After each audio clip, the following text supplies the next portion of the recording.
So, who are you and where are you from? My name is Diana. I was born in Bogotá, Colombia.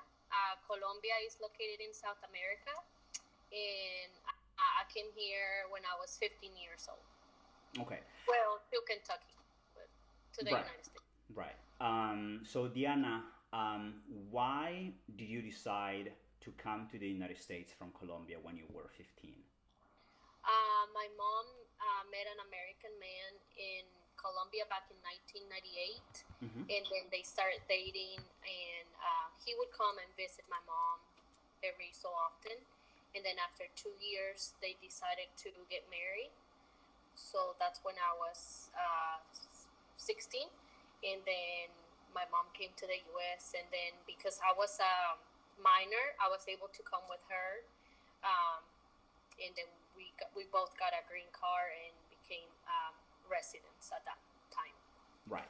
So, basically, your mom entered the country legally because she got married, so she got the green card through marriage.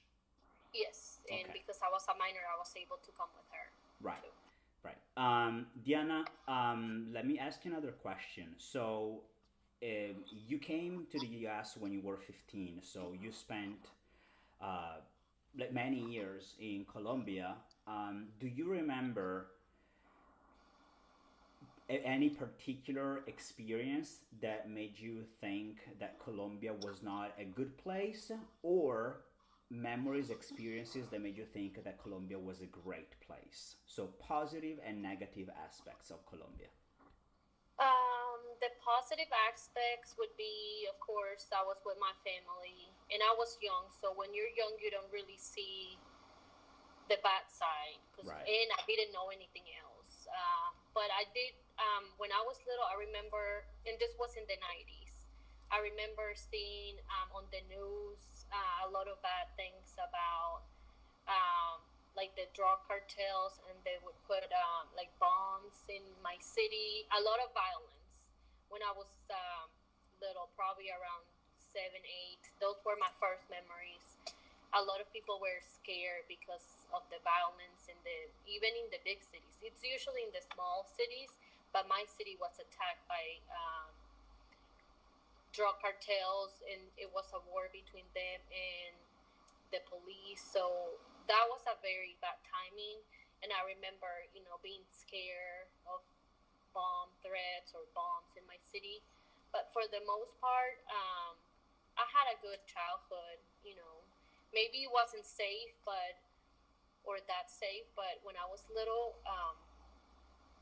I guess I didn't see that because Right. I was small, and that's all I knew. But Right. now that I grew up, I guess I came to the realization that it could have been dangerous for us, while we were there. Right.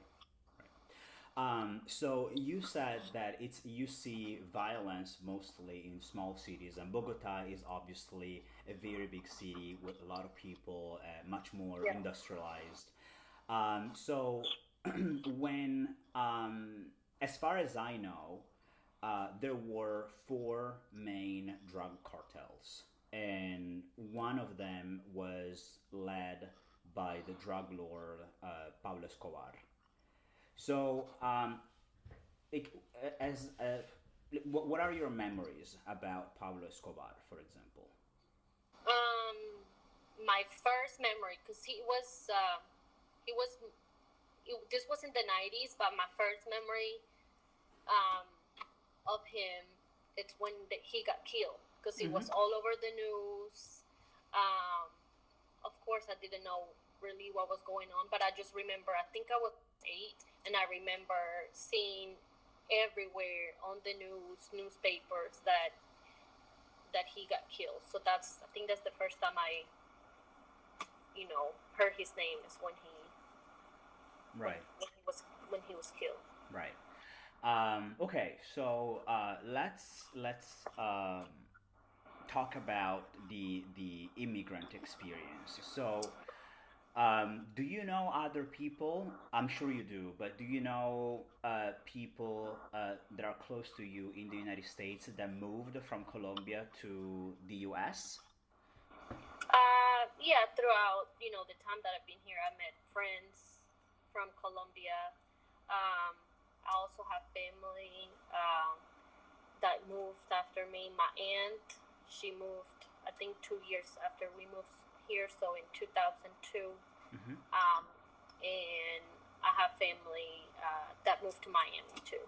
And do you know also, you probably don't, I don't know, like this is just like a question. Do you know how many people, when you moved, when you were 15, like during those years, do you remember how many people from Colombia moved to the United States? Was it like a common thing moving to the United States, or was it In the uncommon? Yeah, I think when I moved here, which was in 2000, that's when a lot of people started moving to the U.S. I don't know the exact number, but Right. I do know that a lot of people start moving like late 90s, early 2000s from Colombia. And do you know if there was a difference, like the number of people migrating to the United States diminished or increased after 2001? Um, it probably, I'm not sure though, after 2001.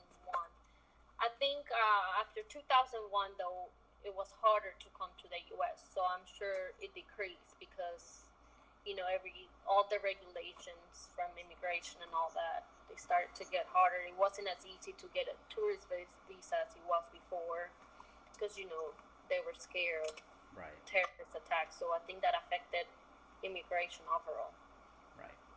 Okay. Mm-hmm. Let me ask you another question. So I know you personally, so I know a lot of things about you, and I would like you to talk about your experience as a migrant in the US, especially when you had your beautiful daughter, Daniela. Um, who is the father of Daniela and what happened to him? So I had my daughter when I was 20. She's 12 now. And I dated her dad in high school. So we were together throughout high school. And when my daughter was born in 2005, in, in October of 2005, and he was deported in January of 2006. He did have a green card back then, but he got deported because he was selling drugs. So at that point, if you do anything bad in the United States, even though you have a green card and you're a legal resident, that can cause deportation. So Right, he got deported. Well, he went to jail and he got deported like a few years later. But he lost his green card. Um, when you lose your green card, you have to talk to like a immigration officer, and he will tell you your punishment basically. How many years you have to be in your country before you can even apply to come back to the U.S. And his punishment was like 10 years. But usually, when that happens, they know your record. They most likely won't let you come back or get a tourist visa because they know what you did. So right. he lives in Mexico, and he probably will stay there for the rest of his life because there's no way legally that he can come back to the U.S. Gotcha. So okay, thank you for mentioning that. Talking about your daughter, who is a U.S. citizen, born and raised in the United States, do you know, like, has she ever told you about her experience as a daughter of immigrants in the U.S.? Um, I think just the main question that they ask her because of her physical appearance is she gets asked where she's from, Mm-hmm. which technically she's from here, but she Right. always tells people that her mom is from Colombia because that's the culture that she knows the most.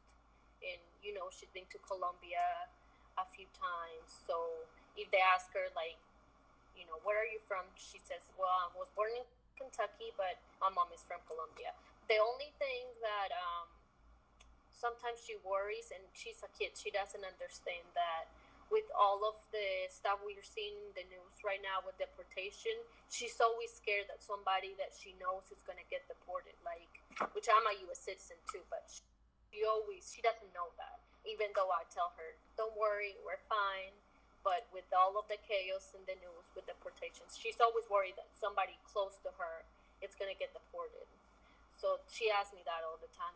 Mom, are you gonna get deported, or is my grandma gonna get deported, or my aunt? But Right. we're all fine. We're all U.S. citizens. So, Right. Right. Right. but kids don't know that. So that's, I guess she has a fear that, Right. or one of her friends that wasn't born here, is gonna get deported, because she does have a few friends, that, um, have parents that might not be here legally. So she always asks us questions.